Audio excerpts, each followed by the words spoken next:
ఈరోజు భువనగిరి పార్లమెంట్ నియోజకవర్గ BRS party కార్యకర్తల విస్తృత స్థాయి సమావేశం పార్టీ వర్కింగ్ ప్రెసిడెంట్ కేటీఆర్ గారి అధ్యక్షతన నిర్వహించుకోవడం జరిగింది. దాంట్లో పాల్గొన్న కార్యకర్తలంతా కూడా ఎంతో ఉత్సాహంగా ఏమాత్రం ఓడిపోయినమన్న భావన లేకుండా బ్రహ్మాండంగా వచ్చే పార్లమెంట్ ఎన్నికల్లో విజయం సాధిస్తామన్న విశ్వాసంతో మాట్లాడిండ్రు. కొన్ని విలువైన సలహాలు సూచనలు కూడా ఇచ్చిండ్రు. దాదాపుగా ప్రతి అసెంబ్లీ నియోజకవర్గం నుంచి 10-12 మంది కింది కార్యకర్తలే వచ్చిన వాళ్ళే ఎంపీపీ, జెడ్పీటీసీ, మండల స్థాయి నాయకులు, మున్సిపల్ నాయకులు వారే మాట్లాడడం జరిగింది. ఎన్నికల్లో వచ్చిన ఫలితాలపైన చర్చ చేస్తున్నారు. ఇంకా మనం ఏం చేయాల్సి ఉండే, అభివృద్ధి విషయంలో అద్భుతంగా చేసినాం. దేశ చరిత్రలోనే ఎక్కడ ఎప్పుడు ఏ రాష్ట్ర ప్రభుత్వాలు చేయని పథకాలని కేసీఆర్ గారు ప్రవేశపెట్టిండ్రు. రాష్ట్ర అభివృద్ధిని అద్భుతంగా తీర్చిదిద్దిండ్రు. కొత్తగా తెచ్చుకున్న రాష్ట్రం ఎటు పోవాలను దారి తెలియని పరిస్థితులలో వచ్చినాడు మంచి లేక, కరెంట్ లేక, వ్యవసాయం లేక మొత్తం వలసలు పోతున్న స్థితిలో నుంచి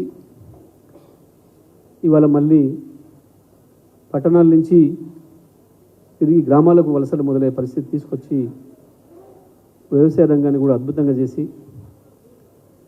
రాష్ట్రంలో అన్ని మౌలిక సదుపాయాలను పెంచి సంక్షేమాన్ని, అభివృద్ధిని కలిపి సమపాలనలో నడిపిన అద్భుతమైన పరిపాలన చేసిన కేసీఆర్ గారు ఇవాళ ముఖ్యమంత్రి లేకపోవడం అనేది ప్రజలు జీర్ణించుకోలేకపోతున్న విషయాన్ని వారి మాటల్లో చెప్పడం జరిగింది. చిన్న చిన్న పొరపాట్లు, స్థానికంగా వచ్చిన అపోహలు, కార్యకర్తలకు, నాయకులకు, ప్రజాప్రతినిధులకు మధ్యన వచ్చిన చిన్న చిన్న అపోహలు, అపార్థాలు కొంత నష్టానికి దారితీసినాయని, అదే సందర్భంలో అవతల బీజేపీ, కాంగ్రెస్లు ఇద్దరు కలిసి చేసిన కుట్రలో భాగంగా ఈ నష్టం జరిగింది మనకొని. కాంగ్రెస్ను గెలిపించడానికి బీజేపీ పార్టీగా, కేంద్ర ప్రభుత్వంగా వాళ్ళ అనేక కుట్రలు చేసినారనే విషయాన్ని కూడా కార్యకర్తలు వాళ్ళ అభిప్రాయాల్లో చెప్పడం జరిగింది. కార్యకర్తలు అంత నిశ్చితంగా పరిశీలిస్తూ ఉన్నారు. బీజేపీ కాంగ్రెస్కు లాభపడే పద్ధతుల్లో ఎట్లా ప్రవర్తించింది, ఎట్లా చేసిందనే విషయాన్ని కూడా వారు స్వయంగా మాట్లాడడం జరిగింది. సో ఏది ఏదేమైనప్పటికీ కూడా ప్రజలు అప్పుడే మళ్ళీ రియలైజ్ అవుతున్నారు. వచ్చిన ప్రభుత్వం నెల రోజుల లోపలనే తన దివాలా కోరుతానని బయటపెట్టుకుంది. ఇచ్చిన మాట ఒక్కటి కూడా నెరవేర్చిన పరిస్థితి లేదు. 9వ తారీఖునే మీకు రైతు బంధు వస్తుంది, ఇది సిద్ధంగా ఉండండి అని చెప్పిండ్రు. కానీ ఇంతవరకు పత్తా లేదు. రుణమాఫీ కూడా 9వ తారీఖే చేస్తామని చెప్పిండ్రు. దానిపైన చర్చ కూడా లేదు. మరి ఇస్తానన్న పథకాలకు అప్లికేషన్లు అడుగుతున్నారు. దాంట్లో సంపూర్ణమైన సమాచారం అడగలేదు. ఇచ్చిన అప్లికేషన్లను రోడ్ల మీద వారేసుకుంటూ పోతున్నారు. వాటిని ఇంకేందో మళ్ళీ కంప్యూటరైజ్ చేయమన్నారు. అది పని ప్రారంభమే కాలేదు, అప్పుడే సర్వర్ పనిచేస్తలేదు అని చెప్పి అధికారులు మొత్తుకుంటున్నారు. దానికి ఒక సబ్ కమిటీ వేసిండ్రు. కేసీఆర్ గారు ప్రజలకు ఏది ఇవ్వదలుచుకున్నా ఇటువంటి కమిటీలు వేసుడో లేకపోతే ఇంకోటో ఏది కూడా అడగలేదు. నేరుగా ఎవరైతే లబ్ధిదారులు ఉంటారో వాళ్ళనే ఆన్లైన్లో అప్లై చేసుకోండి అని చెప్పిండ్రు. మధ్యన ఏ దళారులతో పని లేకుండా చక్కగా ఇళ్ళలో పంపించింది. కానీ వాళ్ళ మళ్ళీ వీళ్ళేదో దళారులను పెడతాం మధ్యలో అని నాటకాలు వేస్తున్నారు. వీటన్నిటిపైన కూడా మనం పార్టీగా స్పందించాలి అని చెప్పి కింది నుంచి కార్యకర్తల నుంచి డిమాండ్ వచ్చింది. మనం రైతులు అసహనంతో ఉన్నారు, దాన్ని మనం మాట్లాడాలని కోరుకుంటున్నారు. కాంగ్రెస్ చేస్తున్న మోసాల పైన బీఆర్ఎస్ పార్టీ మాట్లాడాలి అని చెప్పి ప్రజలు అడుగుతున్నారు మమ్మల్ని అని చెప్పి కార్యకర్తలందరూ కూడా సూచనలు చేయడం జరిగింది. మా పార్టీ అధ్యక్షులు కేసీఆర్ గారేమో కొత్తగా వచ్చిన ప్రభుత్వం కదా సర్దుకొనివ్వండి, కొద్ది రోజులు ఆగాలి, తప్పకుండా ఒక ప్రభుత్వంగా వాళ్ళకు కూడా వెసులుబాటు ఉండేటట్లుగా మనం కూడా చూడాలి, తొందరపాటు అవసరం లేదని చెప్పి కేసీఆర్ గారు చెప్పినప్పటికీ కింద ప్రజల నుంచే డిమాండ్ వస్తుంది మాకు, మీరు ఎందుకు మాట్లాడరు అని చెప్పి వాళ్ళ మా నాయకులు మా కార్యకర్తలు కూడా సూచన చేసిండ్రు. తప్పకుండా మా తరఫున మాట్లాడాలి అని చెప్పి అడుగుతున్నారు ప్రజలని చెప్పి వాళ్ళు ప్రభుత్వంగా సర్దుకోకముందే మేము పార్టీగా ఓడిపోయిన నెల రోజుల్లోనే మేము మా కార్యక్రమాన్ని మొదలుపెట్టినాం. 3వ తారీఖు నాడు ఫలితాలు వస్తే, డిసెంబర్ 3 నాడు ఫలితాలు వస్తే మళ్ళీ వాళ్ళ ఈ నెల 3వ తారీఖుకి మా కార్యక్రమాన్ని ప్రారంభించుకున్నాం. వరుసగా ఇప్పుడు 10 రోజుల్లో 10 పార్లమెంటు నియోజకవర్గాల సమీక్ష సమావేశాలను కూడా విజయవంతంగా పూర్తి చేసుకున్నాం.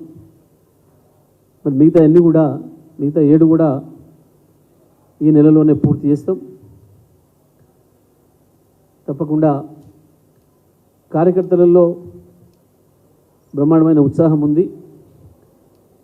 సరే, రాజకీయ పార్టీ అన్నాక గెలిపోవడం సహజమే, కానీ మళ్ళీ నాయకుల కంటే ముందే కార్యకర్తలే తేరుకొని ఎట్టి పరిస్థితులలో పార్లమెంట్లో మంచి ఫలితాలు తీసుకొచ్చుకోవాలి, ప్రజలు మళ్ళీ ఎదురు చూస్తూనే ఉన్నారు అనే విషయాన్ని కూడా మండల స్థాయి నుంచి మా నాయకులు మా కార్యకర్తలు చెప్తా ఉన్నారు. తప్పకుండా మీ నియోజకవర్గాలు, రేపు పార్లమెంట్ నియోజకవర్గాల్లో పెట్టే అభ్యర్థులను కూడా గెలుపు అవకాశం ఉన్న వారిని చూసి పెట్టండి అన్ని సామాజిక వర్గాలకు కూడా అవకాశం ఇవ్వండి అని చెప్పి కూడా పలు సూచనలు కూడా రావడం జరిగింది. చాలా విలువైన సూచనలు, సలహాలు ఇవ్వడం జరిగింది.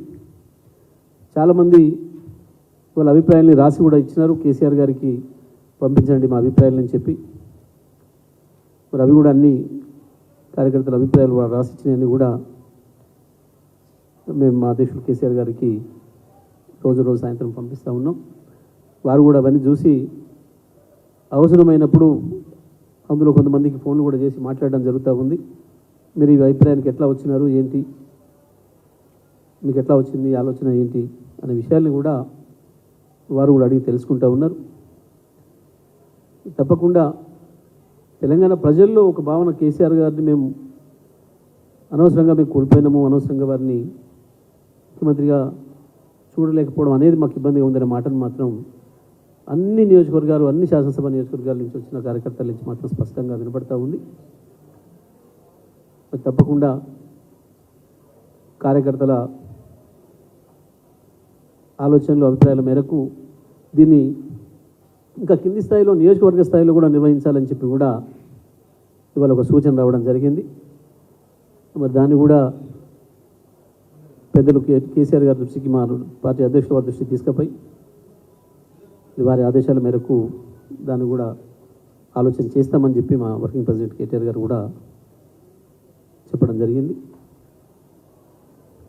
ఏదేమైనా మళ్ళీ తిరిగి ఒక రాజకీయ పార్టీ అంటేనే ప్రజల కొరకు పనిచేయాల్సిన బాధ్యత, విధి మా పైన ఉంటుంది. ప్రజలు మెజారిటీ ఇచ్చే అవకాశం ఇచ్చినప్పుడు ప్రభుత్వంగా పనిచేస్తాం. ఇవాళ ప్రతిపక్షంగా మాకు ఏదైతే పాత్ర ఇచ్చిండ్రో దాన్ని కూడా పూర్తి స్థాయిలో ప్రజల ఆకాంక్షల మేరకు, ప్రజల ఆకాంక్షలు ప్రతిబింబించే విధంగా పనిచేయడానికి, రాబోయే పార్లమెంట్ ఎన్నికలకు కూడా సంసిద్ధం అవ్వడానికి మాకు సమీక్ష సమావేశాలు బాగా ఉపయోగపడుతూ ఉన్నాయి. వచ్చి వెళ్తున్న కార్యకర్తలందరూ కూడా సమావేశం పూర్తి చేసుకుని వెళ్తున్న కార్యకర్తలందరూ కూడా మా వర్కింగ్ ప్రెసిడెంట్ కేటీఆర్ గారి సూచనలు వారు చేసిన డైరెక్షన్స్ తీసుకొని చాలా ఉత్సాహంగా తిరిగి వెళ్తున్నారు. గ్రామాలలో మళ్ళీ పార్టీని బలోపేతం చేసుకోవడానికి,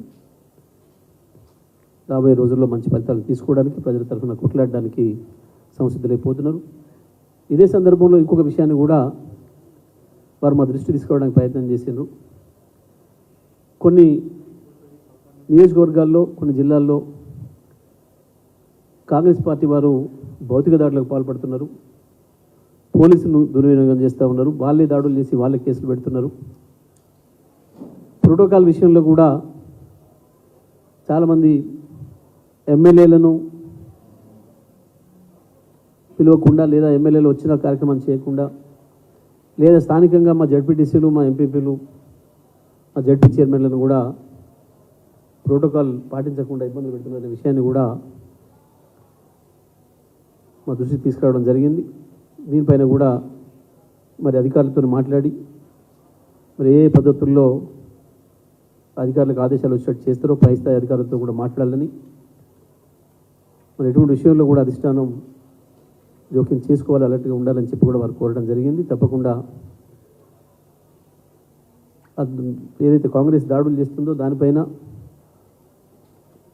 కేసులు కూడా, అక్రమ కేసులు బనాయిస్తుందో దానిపైన కూడా ఇక్కడ రాష్ట్ర పార్టీలో, ఇక్కడ రాష్ట్ర ఆఫీస్లో లీగల్ టీంను ఏర్పాటు చేయడంతో పాటు జిల్లా వారీగా కూడా లీగల్ టీంలను ఏర్పాటు చేయాలని, అటువంటి జరిగిన సందర్భంలో వెంటనే నాయకులతో పాటు న్యాయవాదుల బృందాలను కూడా అక్కడికి పంపించాలని చెప్పి, దానిపైన న్యాయ పోరాటానికి కూడా మనం మన కార్యకర్తలకి అండగా ఉండాలని చెప్పి కూడా నిర్ణయం చేయడం జరిగింది. కేటీఆర్ గారు కూడా చెప్పడం జరిగింది. ఈరోజు తప్పకుండా ఒక పార్టీగా, ఒక బాధ్యతాయుతమైన పార్టీగా, తెలంగాణ హక్కుల్ని కాపాడే పార్టీగా, ప్రజల కొరకు, ప్రజల తరఫున పోరాటం చేయడానికి మనం ఎప్పుడు కూడా సంసిద్ధంగానే ఉండాలని, ఉద్యమ పార్టీగా పుట్టిన మనకు అధికారం ఉండడం లేకపోవడం అనేది సమస్య కాదు. ఒక పార్టీగా తెలంగాణ కొరకు మనం పనిచేయడం అనేది మన పుట్టుకే దాని కొరకు. కాబట్టి అక్కడ ఎట్టి పరిస్థితులు కూడా రాజీ పడేది లేదని, తెలంగాణ హక్కుల విషయంలో రాజీ లేకుండా పోరాటం చేయడానికి మనం సంసిద్ధంగా ఉండాలని, ఇప్పటి ప్రభుత్వం చేస్తున్న తప్పుల్ని ఎండగట్టడంలో, ప్రజల తరఫున ప్రజల కొరకు మాట్లాడడంలో కూడా మనం ముందుండాలని చెప్పి కూడా మరి ఏదైతే మా నాయకులు, మా కార్యకర్తలు సూచనలు ఇచ్చారో వాటన్నిటిని కూడా అధిష్టానం తీసుకుంది. తప్పకుండా ఆ పద్ధతుల్లో మా పని విధానం ఉండబోతాం. ఎందుకు తొందరపడుతున్నాం?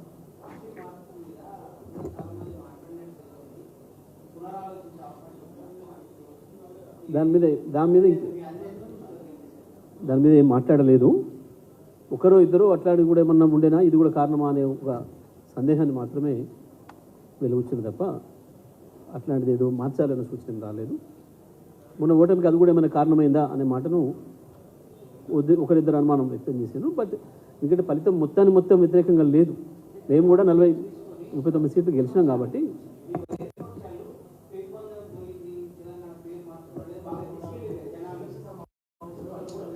నేనేమంటున్నానంటే, వాళ్ళు చేసిన దుష్ప్రచారం అనేది బాగా పోయింది ప్రజల్లో. అది అభివృద్ధిని కమ్మేసే స్థాయిలోకి పోయింది. ఆ దుష్ప్రచారం అనేది జరిగింది కొంత. దానికి సంబంధించి ప్రధానంగా చర్చ జరగడం జరిగింది.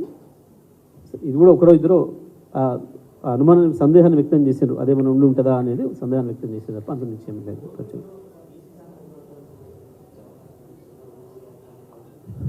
అప్పుడు ఒక్క బోనీని చూడడానికి లేదు కదా, ఉన్నది 17 పార్లమెంట్ స్థానాలు. తప్పకుండా అన్ని కలిపి చూసుకోవాల్సి ఉంటుంది. రాష్ట్రం మొత్తాన్ని కలిపి యూనిట్గా చూసుకుంటాం.